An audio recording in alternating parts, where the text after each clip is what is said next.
assim que a gente tiver essas outras notícias do assunto. Desculpe por ter cortado a reportagem, mas a gente precisava dar essa informação em primeira mão para o nosso telespectador.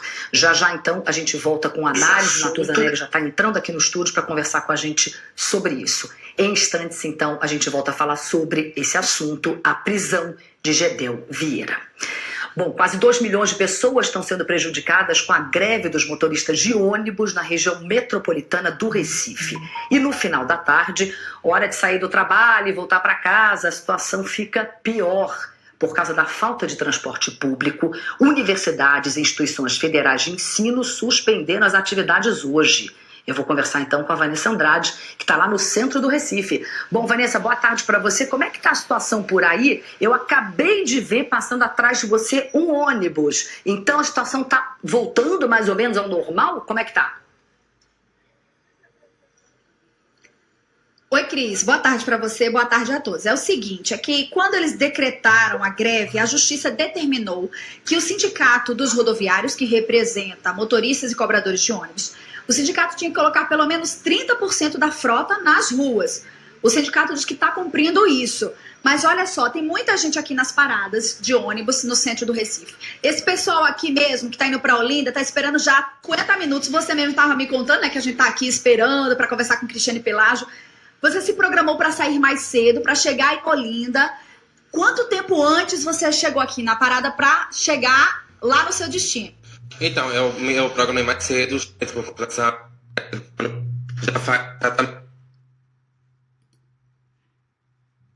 é bem acima do tempo que você normalmente... Obrigada, a gente está com um problema aí, como vocês viram, a gente está com um problema com o áudio da Vanessa, a gente pede desculpas, então, por esse problema com o áudio, assim que a gente conseguir, a gente retoma a nossa conversa com ela. Vou voltar a falar, então, sobre a prisão do ex-ministro Gedel Vieira Lima, peço perdão que eu falei filho, não é filho, óbvio que não, Gedel Vieira Lima, a Natuza Neri já está aqui de volta. Natuza, o que você tem de informação aí sobre isso? Bom, a gente ainda não sabe quais foram as motivações para o pedido de prisão, mas eu queria fazer a análise dessa prisão, Cris, sob a perspectiva do governo federal. Primeiro porque o ministro Gedel Vieira Lima, ex-ministro Gedel Vieira Lima, é uma das figuras mais próximas ao presidente Michel Temer neste momento, mesmo tendo perdido o cargo em razão daquela denúncia de Marcelo Calero, a acusação de Marcelo Calero, que era o titular da cultura à época, e disse que Gedel Vieira Lima o pressionou de forma bastante efetiva para que ele liberasse o IPHAN, que era um instituto ligado, ao Ministério da Cultura, liberar um empreendimento na Bahia de interesse de Gedel Vieira Lima. Naquela ocasião, a situação de Gedel ficou insustentável e Gedel Vieira Lima acabou deixando o governo, provocando inclusive uma baixa bastante forte para o presidente Michel Temer. Agora, o perfil de Gedel Vieira Lima é importante a gente analisar neste momento, porque acaba sendo um elemento novo. Engraçado, Cris, que a gente conversava aqui sobre o efeito surpresa, o elemento surpresa para a situação do presidente da República. Gedel Vieira Lima é um elemento surpresa bastante ingrato para o presidente. Por quê? Ele sempre foi visto como um personagem da política, que é um veterano da política em Brasília, de perfil bastante explosivo. A gente cobriu o Brasília por muito tempo, sabia que era fácil arrancar uma declaração do então ministro Gedel Vieira Lima, bastando que se provocasse um pouquinho, ele acabava falando. Por isso, aquela expectativa que se tinha da Lava Jato em relação a uma possível delação de Rodrigo Rocha Loures volta a exigir, só que com um personagem diferente, Gedel Vieira Lima. Se ele ficar na prisão e a depender dos elementos que corroboram esse pedido de prisão da Polícia Federal, Gedel Vieira Lima entra nesse xadrez do governo como uma peça muito importante. E se delatar, pode inclusive agravar a situação do presidente da República. Vamos relembrar um pouquinho aí, você já relembrou um pouco, mas só para a gente falar um pouco mais desse personagem que foi um ministro tão importante do presidente Michel Temer e que teve todo esse escândalo já da saída dele no governo, exatamente por causa daquela denúncia de Marcelo Calero, ex-ministro da Cultura, que resolveu falar, né? Então, só para a gente analisar um pouquinho mais esse personagem, Natuza. Vamos falar um pouco de Gedel Vieira Vieira Lima no passado. É um político tradicional da Bahia, é do PMDB, se colocou nos anos, no final da década, no começo da última década, contra o carlismo, contra Antônio Carlos Magalhães lá na Bahia, colheu frutos eleitorais ruins por conta disso, porque ficou por muito tempo sem conseguir alçar voos mais altos na política local baiana em razão desse antagonismo com a família de Antônio Carlos Magalhães. Ele vira ministro no governo Lula, chega a ser ministro, ele vira ministro no governo, agora eu estou em dúvida, Cris, se ele foi ministro no final do governo Lula ou no governo Dilma, mas foi ministro no governo do PT, ministro da Integração Nacional, acho que foi no governo Dilma, sim. Ele acaba sendo uma peça muito importante para o processo de impeachment, porque num dado momento o PMDB passou a articular, enquanto a ex-presidente Dilma atuava na Câmara para evitar a abertura do processo de impeachment, para evitar a aceitação, Gedel Vieira Lima, junto com Eliseu Padilha, atuava justamente no sentido contrário, para que houvesse votos suficientes para a abertura daquele processo na Câmara, o que aconteceu em abril do ano passado. Pois bem, Gedel Vieira Lima conhece Michel Temer e é amigo de Michel Temer há 30 anos, tem uma relação com ele pessoal e bastante próxima, e foi um dos alvos da delação da Odebrecht, junto com Eliseu Padilha e junto com Moreira Franco. Gedel Vieira Lima, portanto, é uma figura extremamente importante e caiu justamente após uma entrevista de Marcelo Calero, por coincidência essa entrevista foi para mim, em que ele acusava o então ministro de atuar politicamente para beneficiá-lo no órgão federal. Cris.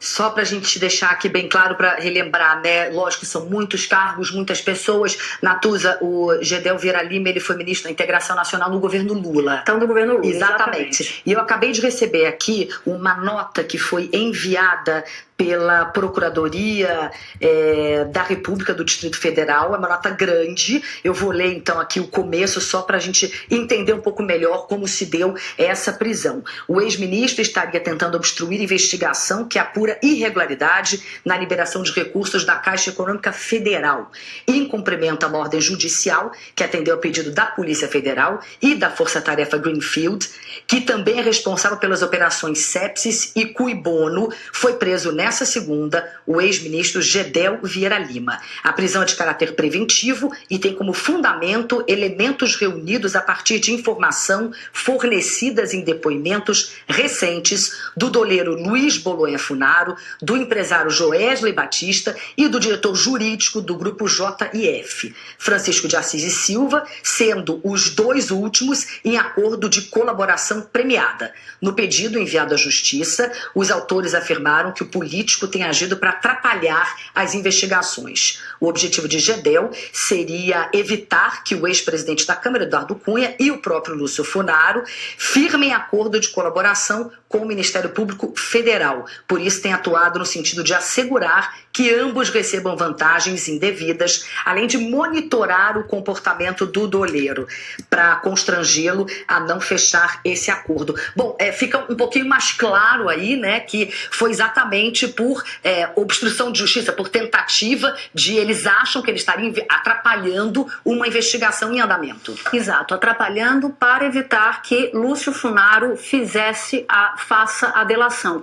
A gente vai recordar aqui um momento, uma declaração de Lúcio Funaro em que ele diz que Gedel Vieira Lima ligou diversas vezes para a mulher dele, Lúcio Funaro, Cris, tentando saber como é que ele estava e se ele delataria. Portanto, Gedel Vieira Lima não é nem no caso da JBS pura e simplesmente, ou seja, quando eu falo pura e simplesmente é em relação ao áudio em que Joesley Batista conversa com o presidente da República, Michel Temer, e cita literalmente Gedel Vieira Lima, dizendo que Gedel era o seu contato no governo federal, era com quem Joesley tratava no governo federal, mas que em razão de sua investigação, e como Gedel Vieira Lima era também investigado, era muito ruim continuar mantendo essa relação, ao que o presidente da República, segundo o áudio, concorda, dizendo que de fato não ficaria bem, não era uma boa solução. Portanto, a situação de Gedel tende ainda a se agravar mais, Cris, porque a gente está falando de uma operação Greenfield, a gente não está falando de outras delações, como a gente já contou aqui sobre a Odebrecht, em que Gedel Vieira Lima é citado. Tem um ponto que já virou famoso em uma das delações, em que ele foi chamado por um dos interlocutores, um dos delatores, de boca de jacaré, né, para quem o dinheiro dado em propina nunca era suficiente. Portanto, a situação de Gedel Vieira Lima, embora tenha sido preso por um fato específico da Operação Greenfield, ainda pode se agravar muito mais, porque ele já é um personagem vastamente citado e investigado na Lava Jato. Bom, nosso repórter Marcelo Cosme, lá em Brasília, tem outras informações sobre esse assunto pra gente, sobre a prisão do ex-ministro Gedel Vieira Lima, que ocupou a Secretaria de Governo no começo, né, do governo de Michel Temer. Marcelo, quais são as suas informações? Boa tarde para você. É basicamente isso que vocês falaram, viu, Cris? A decisão é do juiz Onisley Oliveira, da 10ª Vara Federal aqui do Distrito Federal, que cuida dessas operações, entre elas a Greenfield. Então, Gedel Vieira Lima foi preso na Bahia de forma preventiva, porque estaria atrapalhando investigações da polícia e tentando, então, evitar que o doleiro Lúcio Bolonha e também, ou melhor, né, o doleiro Lúcio Bolonha e Joesley Batista fizeram delações, mas evitando aí que Eduardo Cunha e Lúcio Funaro fizessem acordo de delação premiada. Eles contam aqui, Lúcio Funaro, inclusive, que a esposa recebeu várias mensagens de Eduardo Cunha, de Gedel Vieira Lima, dizendo até que entregaram prints, né, de mensagens telefônicas onde ele fazia essa monitoração e dizendo, então, à Justiça e também diz o Ministério Público que mesmo depois de deixando o governo, Gedel Vieira Lima estaria atuando para atrapalhar as investigações e justamente para se defender e defender os interesses do governo do presidente Michel Temer. Cris. Marcelo, obrigada, viu, pelas suas informações. Qualquer novidade, você chama a gente de novo aqui. Bom, Natuza, naquela nota, eu li um pedaço da nota só, né, que é a nota oficial, dizendo o porquê da prisão do ex-ministro Gedel Vieira Lima, citam também na nota o Eduardo Cunha, ex-presidente da Câmara. A gente sabe que Gedel era muito próximo a Eduardo Cunha também, né?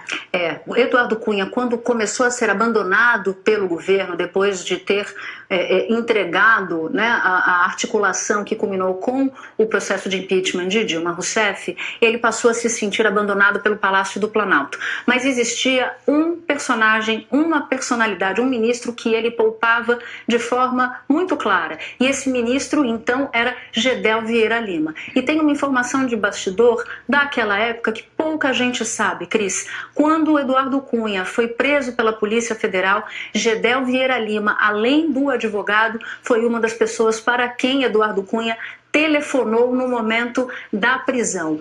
Portanto, isso mostra quão próximo ele era de Eduardo Cunha, e é exatamente por isso que setores da Lava Jato veem o ex-ministro como aquele que tentou interferir para evitar tanto uma delação de Lúcio Funaro quanto do próprio Eduardo Cunha, Cris. Bom, a gente vai voltar a conversar sobre esse assunto, evidentemente, ainda hoje, durante aqui o nosso jornal. Vou fazer um intervalo bem rapidinho. Já eu estou de volta com essa e outras notícias, como, por exemplo, a médica que negou atendimento a um bebê no Rio e vai ser indiciada por homicídio doloso. Uma boa notícia.